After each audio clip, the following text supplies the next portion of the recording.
Initially, the heart consists of a simple tube. It's anchored at one end by the differentiating arterial trunks, and at the other by extensive venous channels which drain into the atrium. Being fixed at both ends, the cardiac tube grows rapidly in length, and the embryonic ventricle is bent into a loop to the right of the midline.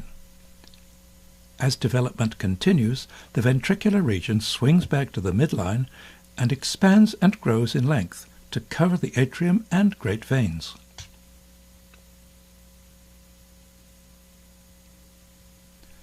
Extensive saculations projecting laterally will ultimately become the right atrium and left atrium. The future left ventricle lies to the left of the interventricular groove, and the embryonic right ventricular or bulboconus region communicates with the truncus arteriosus. A four-chambered heart is formed from this convoluted tube by the development of three septa, partitioning the atria, the ventricles, and the truncus arteriosus. Although these septa develop simultaneously, they will be considered individually. By viewing the heart from the right side, partitioning of the atria and ventricles can be more easily visualized. Externally, a deep groove separates the atrium from the ventricle. Within the heart, the atrioventricular groove appears as a deep invagination, which constricts the atrioventricular canal at its waist. The canal becomes divided along its longitudinal axis by two partitions, growing from the walls of the two common chambers toward the auriculoventricular junction.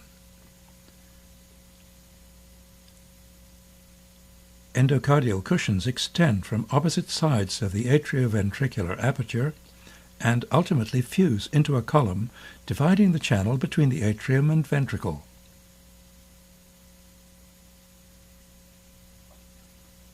From the interventricular ridge, a proliferating muscular septum advances across the common ventricle toward the base of the heart. Simultaneously, the interatrial septum rapidly grows toward the endocardial cushions, progressively constricting the foramen between the atrial chambers, the foramen primum. Before the foramen primum becomes obliterated, a new opening appears high on the interatrial septum. The timely development of this orifice, the foramen secundum, provides uninterrupted shunting of blood from the right atrium directly into the left.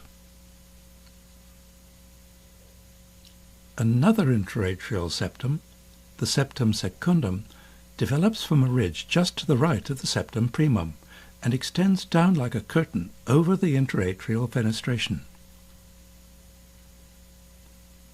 The advanced edge of the septum secundum forms the foramen ovale, with the septum primum acting as a unidirectional flutter valve. Thus, blood can flow only from the right atrium to the left.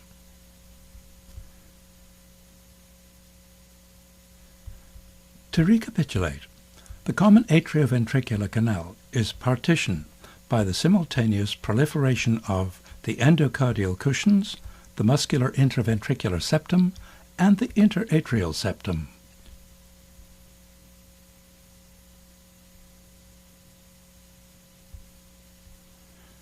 The septum secundum produces the foramen ovale, with the septum primum acting as a membranous valve. An opening persists between the ventricular cavities. Closure of this interventricular foramen awaits the elaboration of a complex spiral septum, which splits the truncus arteriosus and conus region into the aorta and pulmonary artery. The formation of this partition is more clearly seen if the heart is turned by 45 degrees. Originally, the right and left ventricles share a common outflow channel, the truncus arteriosus, which gives rise to the aortic arches. The truncus arteriosus is presented schematically as a transparent cylinder. The bifurcation of the truncus arteriosus, illustrated here, represents two of the aortic arches. The fourth aortic arch forms the aorta, and the sixth is the origin of the pulmonary artery. A pair of ridges which develop at the bifurcation spiral down the truncus arteriosus. They fuse along the axis of the cylinder to produce a single spiral septum, extending down towards the ventricles. The interventricular foramen is obliterated by masses of endocardial tissue from the ventricular septum, by the endocardial cushions, and by the spiral aortic septum. The partitioning of the heart into its component chambers and corresponding arteries is now complete. The significance of the spiral aortic pulmonary septum is more readily appreciated in a frontal view of the heart. The aortic pulmonary septum executes a spiral of 180 degrees and swings into line with the superior margin of the interventricular septum. This process accounts for the manner in which the aortic and pulmonary trunks are entwined in the fully developed heart. Blood from the left ventricle enters the aorta, which passes to the right behind the pulmonary artery.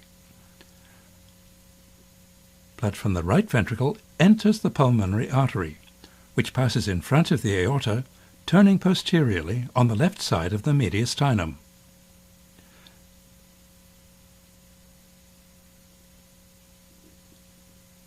Venous blood from the superior vena cava and the inferior vena cava flows through the right atrium and into the right ventricle. It's ejected into the pulmonary artery, where a major portion continues through the ductus arteriosus into the descending aorta. Resistance to flow through the collapsed lungs is so great that only a small quantity of blood enters the pulmonary arteries. A correspondingly small amount of blood is returned through the pulmonary veins into the left atrium. Oxygenated blood from the placenta enters the inferior vena cava, but tends to stream across the right atrium through the foramen ovale and into the left atrium to supplement the scanty pulmonary venous return. This mixture of venous and oxygenated blood enters the left ventricle and is pumped into the aorta, from which the carotid arteries arise to supply the brain. Through the descending aorta, partially oxygenated blood is distributed to the lower portions of the body. This circulatory pattern persists throughout the remainder of fetal development.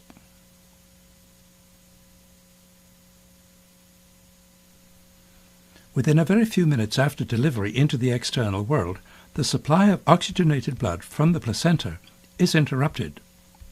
If the infant is to survive, respiratory exchange in the lungs must be promptly established. As the lungs become inflated, the resistance to pulmonary blood flow is markedly reduced. Constriction of the ductus arteriosus diverts the entire right ventricular output into the pulmonary circulation. Oxygenated blood returning from the lungs is distributed through the systemic circulation. When the pressure in the left atrium exceeds that in the right atrium, the valvula is pressed over the foramen ovale, and partitioning of the heart is functionally complete.